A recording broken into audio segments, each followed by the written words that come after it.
पाहत आहात Amravati city news. Amravati येथील एमआयडीसीच्या प्रादेशिक कार्यालयातील लाचखोर कर्मचाऱ्याला एसीबीच्या अधिकाऱ्यांनी 10,000 रुपये लाच स्वीकारताना रंगेहात अटक केली होती। त्यामुळे त्या कार्यालयात स्थिरस्थावर झालेली भ्रष्टाचाराची बजबजपुरी पुन्हा एकदा चर्चेत आली आहे। 4 फेब्रुवारी रोजी दुपारी एमआयडीसीच्या आरओ ऑफिसमध्येच तो ट्रॅप यशस्वी करण्यात आलाय। या लाचखोराविरुद्ध राजापेठ पोलिसांनी गुन्हा देखील दाखल केला।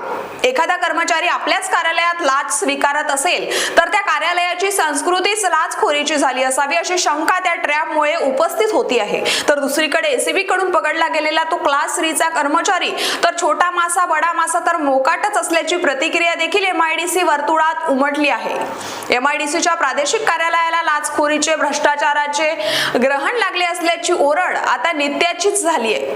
तर लाचलुचपत प्रतिबंधक विभागाने एमआयडीसी प्रादेशिक कार्यालयातील लाचखोरीचा मुखिया शोधून काढावा आणि त्याचेही बयान घ्यावे, त्या बड्या माशावरही कारवाईचा आसूड ओढावा अशी मागणी आता एमआयडीसीशी संबंधित उद्योजक व प्लॉट धारकांकडून समोर आली आहे। ढोरे हा तर केवळ प्यादा आहे, लाचखोरीचा भ्रष्टाचाराचा असली बजीर तर नावातच शांत असलेला एक अधिकारी असल्याची गरमागरम चर्चा आरओ ऑफिस मध्ये होऊ लागली आहे। अशाच बातम्यांसाठी पाहत रहा अमरावती सिटी न्यूज।